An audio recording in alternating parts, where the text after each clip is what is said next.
Look who's pulling in. Look at this guy. He looks younger and thinner every time we see him. Daryl Moose Johnston. Rocking the white we got to jeans. shake the hands. What's up, Moose, man? How are you, buddy? I'll reach over and get you. I'm good, man. Good to see you. Daryl's in the house. All right, you ready for football, pal? What? You good? I'm getting there. I got to knock a little bit of rust off and do a little bit more research, but I'm getting close. Getting close. You're like all of us. If you're Joey Bosa, we spent a lot of time on this so far. And of course, Daryl, former great Cowboy, two-time Pro Bowler, Fox broadcaster. Who's more right in this equation, Bosa or San Diego from your position? Well, I don't know all the facts right now. Obviously, this happened during travel and this morning. So just the little things that I've heard, we're obviously going to err on the side of the player. Yeah. Joey Bosa has one shot to get his rookie contract right and get it done the right way. Just like when I talked to DeMarco Murray, when he left Dallas, I said, if you have to leave, it's going to be a good thing because that means you're going to hit a big payday. But never again will you have a contract where you hold all the cards. Yeah. I mean, you just had a tremendous season in your final year of your contract. So if you got to leave and it's going to be tough, just remember you got to get the deal that's best for you, what works for you. Joey Bosa is trying to get the deal that's best for him. Now, you've got parameters set by the number 2 pick and the number 4 pick. Yeah. So this should not be rocket science to get it done. So I don't think I don't think the issue lies with Joey Bosa. He wants guaranteed money. There's some verbiage in the contract that he's not good with. San Diego has a history of this happening to their organization. When Archie Manning comes out and says, I am not going to allow my son to go to San Diego, there's an issue there. So historically, you've got San Diego, who has a reputation for being a little bit of a pain in the butt when it comes to negotiations, and a guy just trying to do what's best for him. Yeah, what do you think the locker room's going to be like? I know what it would have been like your era, and my era was just a little bit after yours. I mean, you have no tolerance for rookies being divas like this. What do you think it's going to be like when he actually gets back on the team? Accepted right away, or, all the hazing, all that stuff he missed? You know what I mean? Yeah, And you can't do it once the season starts because, dude, you got to help us. you missed a lot. You got to get up to speed. Yeah, no time for singing and bringing my helmet. Exactly. Popeye's chicken and everything else. You wonder, will they understand? Because there's some unhappiness in San Diego right now about maybe moving to L.A. and uprooting families, and there's a lot of uncertainty going on there right now. Do the veterans that are in that locker room just chalk it up to another instance of this organization?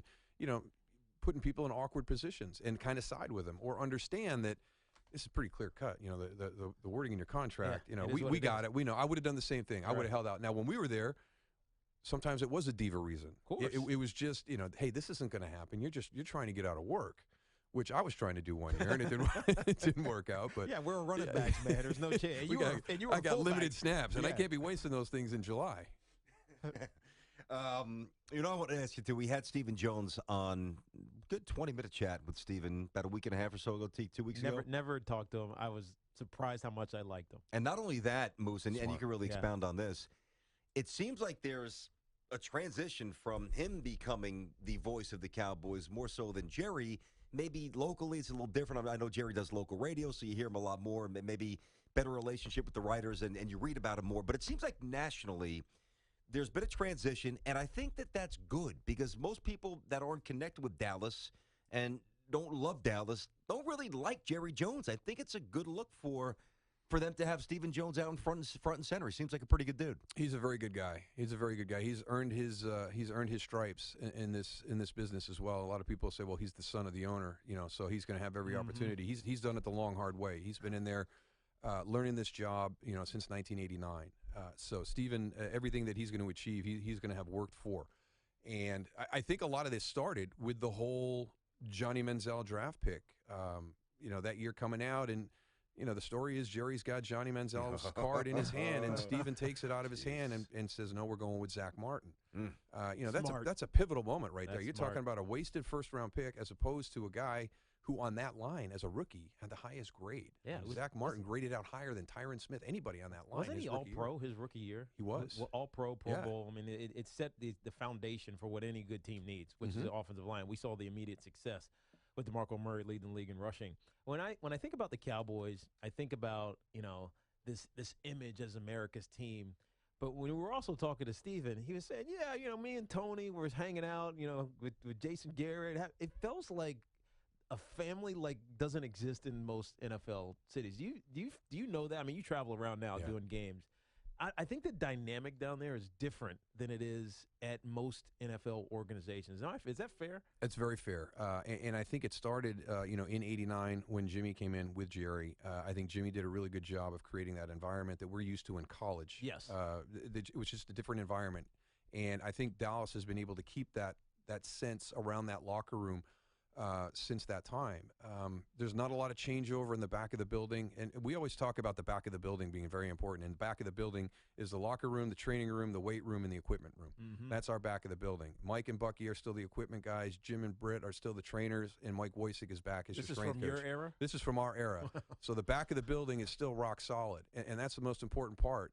We don't really care what's going on up front. So they've been able to create that family atmosphere and maintain it, and it is true. I mean, Lyle Collins is he going to come to Dallas? Well, he comes to a dinner at Jerry Jones's house, and it's Tyron Smith, who he hosted when he was at USC. Oh, wow. Jerry goes above and beyond to create these things that create that family atmosphere. I always ask Tony Siragusa, I said, I saw you guys in 2000. I know this is a tough one for you, but thanks, I saw you guys in 2000. I'm leaving. Talk about that Super Bowl. Sorry about that.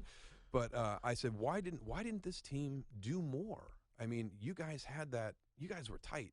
I mean, your offense was struggling, and your defense was just going out and doing their job, never pointing a finger, never saying anything negative. You guys kind of had that thing that we had in the 90s. You guys were not just teammates. You were friends. You guys seemed like you had a genuine affection for each other.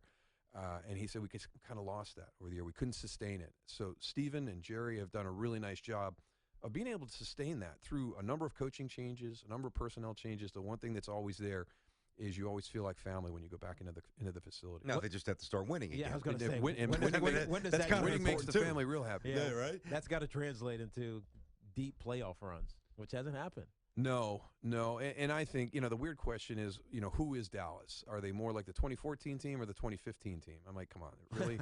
They're more like the 2014 team, right? If Tony and Dez are in the lineup, yeah. I mean, come on. I agree. There's a number of reasons why 2015 happened. Now, did some other things show themselves in 2015? They sure did. There's some issues that Tony and Dez probably masked in 2014 that they have to address. But this is a team, if they're healthy, they're right there with that 2014 team. And I think defensively this year, they may be better than people are getting them credit for. Really? Yeah, I think the back end, pass defense is not just pressure up front, it's coverage on the back end. Mm-hmm. When Byron Jones can go play safety all year, doesn't have to move back and forth because they're thin at corner. UConn? Is that the kid from UConn? He played at UConn. Yeah, had that crazy broad jump. Yeah, that's right. We had him on the show, too. Yeah. He did. That's right. So you've got him playing safety with Barry Church. You've got Morris Claiborne, who for the first time his whole tenure in Dallas has been healthy. Mm-hmm. I think he's played in 3 out of 16 preseason games because of injuries. Completely healthy in the offseason, completely healthy through training camp. I think you finally get to see the guy they moved up to number 6 to get.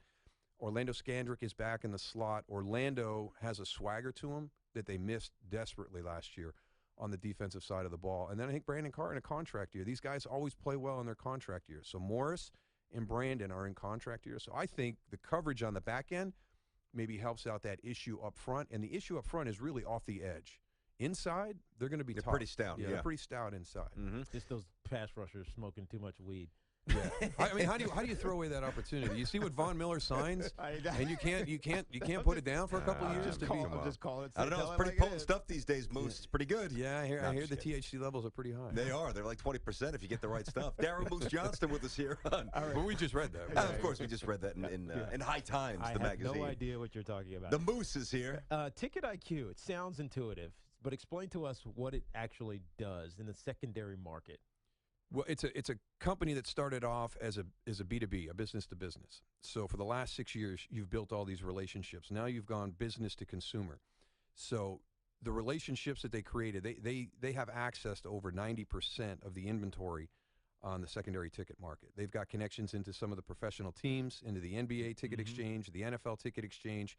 So I think all of us, whether it's a sporting event, a concert, a play, I mean, anybody that's tried to get a ticket to Hamilton knows that. Boy, I really feel like I'm getting hosed right here. Yeah. With Ticket IQ, you've got a low price guarantee for where you want to sit. You also have they call it Tinder for tickets. So on the app, if you get an alert and you swipe right, the app starts to learn what it is you like. It starts to follow you, give you real time information. So it's very interactive. You do that along with this low price guarantee. If you see that icon, there's not another ticket out on that secondary market that's going to be less expensive. And if it does, they'll reimburse you. So I think all of us have a hesitation about doing secondary tickets, and this is eliminating all those. Yeah, it seems like you could trust these guys. There you go, absolutely. Moose. Trust. www.ticketiq.com. The Moose. Hey, Moose, we got 20 seconds. Your first game is? Where's your first assignment? Where Detroit at Indianapolis. Nice. The first preseason game for Andrew Luck. Okay, there you go. So, we got a little bit. That's true. a preseason game. That's a preseason No, it's game. about week one. Week one, September 11th. Yeah. T, come on. Regular season, come on. We know preseason is. Andrew Luck has not played in NFL games. Preseason doesn't count. Doesn't count.